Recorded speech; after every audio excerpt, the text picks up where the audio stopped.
Hello. Gotta come back up. Hi, I'm Occulta Dama. It's nice to see you all again. Hi. It's been a long time. I apologise for the over year-long hiatus from covering Asian horror films, but I'm back now. I'm stronger and better than ever. I'm also older, and I've also watched more films in between that time. I love Asian horror. I've watched even more. So the only benefit from me taking time out of doing this sort of thing is I've come back with new things, and I might cover new topics. Who knows? It's a whole world out there. Hopefully I will make this more regular and make the time to do it. It's about making the time. I will create time and be a time lord, and I will add 6 more hours to the day and really fuck with the 24-hour clock. It's going to be the 30-hour clock. I really enjoy doing this because I really like talking about Asian horror films, and nobody I know really likes Asian horror films or martial art films, or it's very hard, if you're someone like me, to find people to talk to about this sort of thing, because people kind of have a very superficial interest, and as soon as I get into it I get very passionate. You're the person I'm going to do that to, and I'm assuming if you're watching these videos you're at least a little bit like me, so we can have a good time. As an introduction back to Sweatflix and Chills, I thought I would cover somebody who I consider to be one of the best directors. And by that, not even one of the best Eastern directors, just one of the best directors in general. He's made over 100 films and has covered essentially every type of fucking genre. And the person I'm talking about is Takashi Miike, or Takashi Miike if you are white and ignorant like myself. The first film I want to cover is a 2001 film, Visitor Q, which is possibly one of my favourite Takashi Miike films. It is amazing. It has all the weird components you would expect from him, and from beginning to end it's truly horribly, horrifically magical. Witness a family that is kind of on the edge of collapse. I'll give you a brief synopsis of the family. We have the father, who is a TV host, who films his incestuous relationship with his estranged prostitute daughter under the guise of creating a documentary about young people. We then have a son who is being viciously bullied in high school and comes home and abuses his own mother, who through the abuse of both her husband and her son turns to heroin. And yeah, I think that's fucked up enough without giving you any spoilers. The family unit are struggling to hold it together and kind of keep this Japanese conservative veneer up and be contributing normal members of society. And this is all thrown in the air with the introduction of a stranger who hits the father twice over the head with a brick. Like I said before, this family's kind of on the edge of full collapse, but with the introduction of this psychotic, brick-yielding stranger, the family finds peace and tranquility and a togetherness and family values via the means of murder, incest, and a house full of breast milk. Oh, there's also necrophilia. Basically, any sort of depravity Takashi Miike presents you with, wraps it in a little bow and kind of makes it all a bit adorable.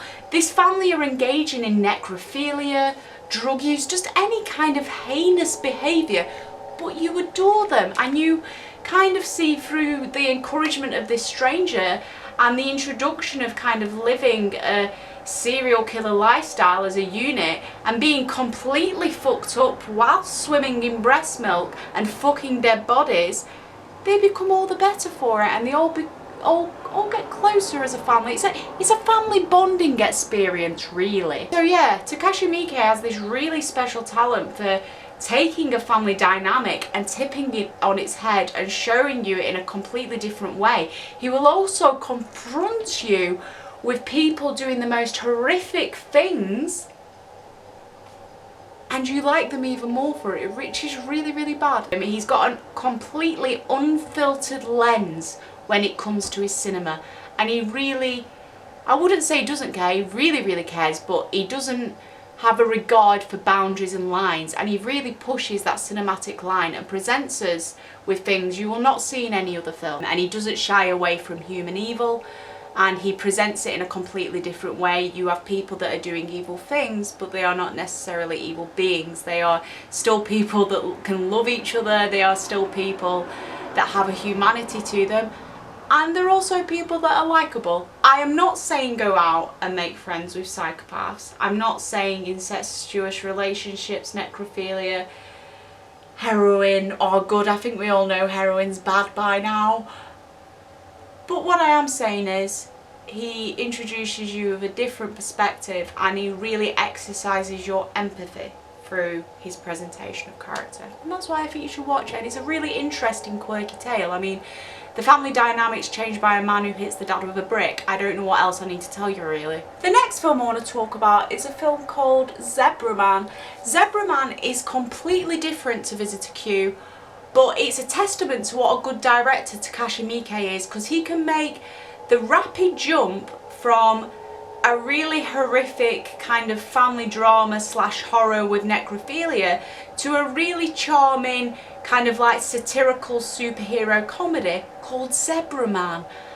And it's beautiful and it's lovely and it will warm your cockles and make you feel good. Unlike Visitor Q, which will reduce your brain to a nightmarish, soupy slush that doesn't want to stare at a screen for a minimum of a month, because it will completely drain you as much as it does entertain you.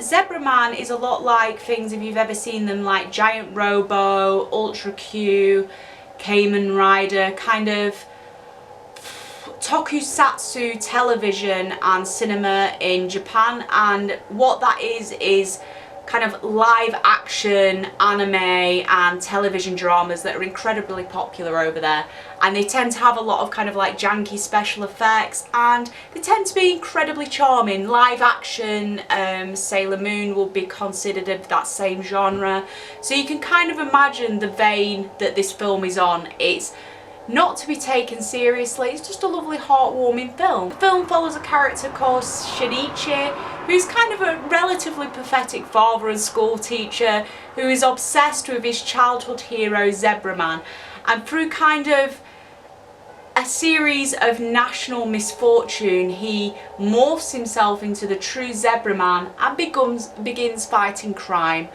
He also has a really bizarre young friend called Shinpei, who is also a fanboy of Zebra Man, who kind of inadvertently helps him through the entire process, and it's just really good fun. You're charmed off your arse, you'll be so charmed. And the fact that he goes into that tokusatsu mode as a filmmaker and does a study of it and creates a film called Zebra Man, and then in the other vein he's creating a film which kind of is a study of Japanese perversion and kind of that seedy undertone throughout its culture, shows such a nice duality. And I think you see it a lot with Takashi Miike, especially with films like Ichi the Killer is a perfect example of that, where you're incredibly endeared and you see the vulnerability in a character, but on the other side of that there's this kind of perverse, creepy undertone running throughout it. Zebra Man, on the other hand, is just really heartwarming. You'll come out the other end of it feeling nice and gooey and adorable. It's just a nice film, and I implore you to watch it. It's really good. It's absolutely fantastic.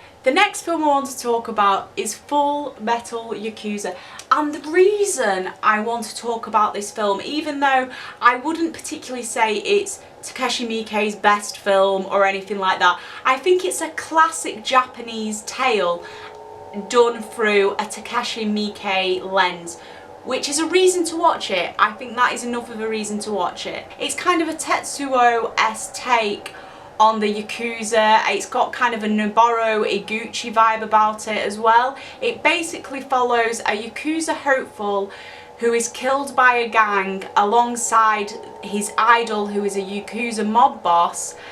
He's then kind of dragged off by makeshift scientists who remodel his body and revive him as a bulletproof killing machine. He then sets out to get revenge on those that did this to him and his idol as a Yakuza cyborg.